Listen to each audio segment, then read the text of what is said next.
Assalamualaikum warahmatullahi wabarakatuh. Pada kesempatan kali ini kita akan membahas beberapa persoalan yang sering menjadi perdebatan di tengah masyarakat, yaitu apakah makan menggunakan talam atau piring merupakan bid'ah? Hukum membaca Subhana Rabbika Rabbil Izzati Amma Yasifun sebagai penutup doa serta permasalahan meminta syafaat kepada Nabi Shallallahu Alaihi Wasallam. Pembahasan ini penting agar kita memahami ajaran Islam yang benar sesuai dengan dalil yang sahih dan tidak terjebak dalam kesalahpahaman dalam beribadah. Tanpa membuang waktu, langsung saja kita masuk ke pembahasan yang akan dijelaskan oleh Dr. Arifin Siregar. Pertanyaan pertama, kemudian ditanya di masa Nabi Shallallahu Alaihi Wasallam, mereka makan menggunakan talam untuk tempat makanan, sedangkan sekarang orang menggunakan piring. Apakah ini merupakan perbuatan bid'ah? Jawabannya, talam atau piring itu hanya digunakan dalam perbuatan masalah keduniaan, muamalah, sebagai sarana untuk makan, jadi bukan bentuk ibadah. Tetapi, di mana bila kemudian ada ulama mengatakan harus baca selawat atau syahadat, maka ini terjebak bid'ah. Karena yang diperintahkan atau petunjuk dari Nabi Shallallahu Alaihi Wasallam adalah cukup membaca bismillah. Membaca bismillah itu adalah bentuk ibadah yang tidak boleh diubah. Pertanyaan kedua, kenapa dilarang menutup doa dengan ungkapan Subhana Rabbika Rabbil Izzati Amma Yasifun, yang artinya Maha Suci Tuhanmu, Tuhan pemilik kemuliaan dari apa yang mereka sifatkan dalam Quran Surah Asy-Saffat ayat 180? Jawabannya, ayat ini sebagai sebab, musababnya diturunkan Allah kepada Nabi Shallallahu Alaihi Wasallam, asbabun nuzulnya adalah di mana ketika itu Nabi Shallallahu Alaihi Wasallam dicemoohan atau diejek oleh orang kafir Quraisy. Mereka mengatakan, "Hai Muhammad, Tuhanmu kawin, punya istri, punya anak, dan sebagainya." Maka ketika itu Nabi Muhammad Shallallahu Alaihi Wasallam menjadi stres akibat cemoohan orang Arab kafir Quraisy tersebut. Maka selanjutnya Allah Subhanahu Wa Taala menurunkan ayat Asy-Saffat 180 di atas.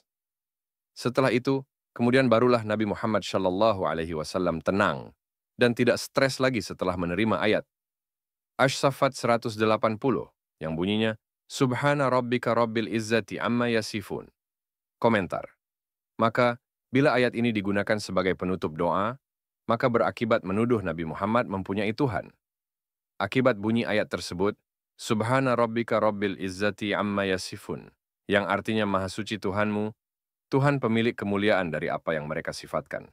Di mana dengan membacakan ayat ini, sebagai penutup doa dihadapkan atau dikembalikan kepada Allah Subhanahu wa Ta'ala.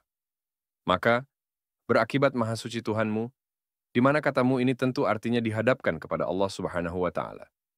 Berarti berakibat kita anggap Allah itu mempunyai Tuhan yang suci dari apa yang mereka sifatkan. Komentar. Ayat ini tidak salah bila ayat ini dihadapkan oleh Allah Subhanahu wa Ta'ala kepada Nabi Muhammad, di mana Allah Subhanahu wa Ta'ala meyakinkan kepada Nabi Muhammad, katamu di sana adalah diri Muhammad. Tetapi, bila ayat ini dibacakan, dihadapkan, atau dikembalikan kepada Allah Subhanahu wa Ta'ala oleh orang yang berdoa, maka katamu berarti menuduh Allah Subhanahu wa Ta'ala mempunyai Tuhan yang suci. Karena yang berdoa sedang berhadapan dengan Allah Subhanahu wa Ta'ala.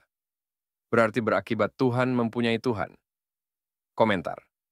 Ketahuilah ketika berdoa, menutup doa adalah situasinya atau kondisinya seseorang yang berdoa, menyampaikan doa kepada Tuhannya. Berarti berakibat orang ini menuduh Tuhan bertuhan yang suci. Di sanalah letaknya terjebaknya kesyirikan. Komentar. Ketahuilah ketika seseorang berdoa, kondisinya adalah seseorang berbicara diri pribadinya sendiri, bermunajat menghadap kepada Allah Subhanahu wa Ta'ala. Dialog antara yang berdoa dengan Allah Subhanahu wa Ta'ala. Memang dulunya, ketika ayat itu diturunkan Allah kepada Muhammad, itu adalah dialog antara Allah dengan Muhammad. Jadi, mu di sana dalam ayat tersebut adalah diri Muhammad, di mana Allah mengembalikan semangat atau keyakinan Nabi Muhammad. Memang setelah itu atau seketika itu, hilang stresnya. Kesimpulannya, ayatnya tidak salah, hanya penggunaan ayat itu ketika seseorang sedang berdoa menjadi salah. Karena di mana seseorang yang berdoa itu berhadapan dengan Allah Subhanahu wa Ta'ala. Kemudian juga Nabi Shallallahu Alaihi Wasallam tidak pernah menggunakan ayat itu sebagai penutup doa. Kemudian menjadi salah bila orang meletakkan ayat itu setelah meletakkan doa, Rabbana atina fid dunya hasanah dan seterusnya.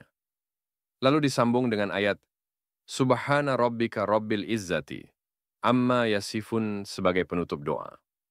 Komentar. Memang ada hadisnya, itu pun lemah, yang menyatakan, Nabi Shallallahu Alaihi Wasallam pernah membaca ayat ini ketika beliau hendak keluar meninggalkan majelis pertemuan dengan membaca ayat ini. Berarti Nabi Shallallahu Alaihi Wasallam membacanya bukan sebagai doa, tetapi sebagai ucapan perpisahan kepada majelis. Sebab dalam hadis tersebut tidak disebutkan Nabi berdoa, tetapi disebutkan ketika Nabi Shallallahu Alaihi Wasallam hendak keluar berpisah meninggalkan majelis, maka membaca ayat ini.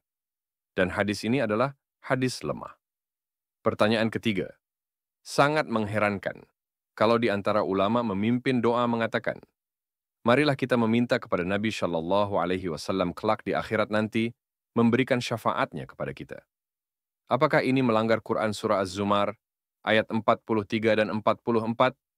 Di mana Quran Surah Az-Zumar ayat 44, Allah Subhanahu wa Ta'ala menyatakan, katakanlah bahwa kepunyaan Allah syafaat itu semua.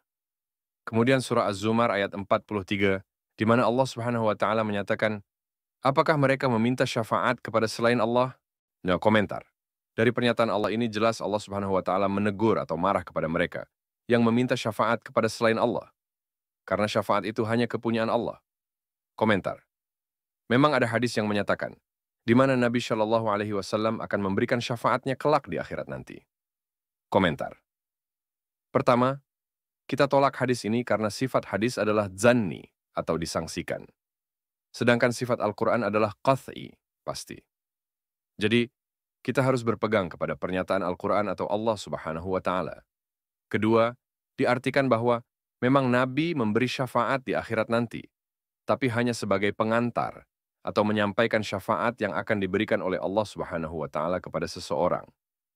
Jadi berarti syafaat harus diminta kepada Allah Subhanahu wa Ta'ala. Ketiga, meminta syafaat kepada Nabi Shallallahu Alaihi Wasallam yang telah wafat dianggap menyalahi hukum.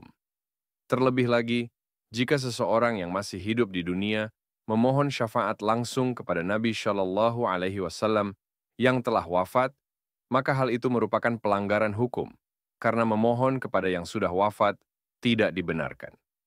Sebagai penutup, semoga pembahasan kali ini bermanfaat dan dapat menambah pemahaman kita tentang ajaran Islam yang sesuai dengan dalil yang sahih. Jangan lupa untuk mendukung dakwah ini dengan cara subscribe, like, komen, dan share video ini, agar lebih banyak saudara muslim yang mendapatkan manfaatnya. Jangan lupa juga nyalakan lonceng notifikasi agar tidak ketinggalan pembahasan berikutnya. Wassalamualaikum warahmatullahi wabarakatuh.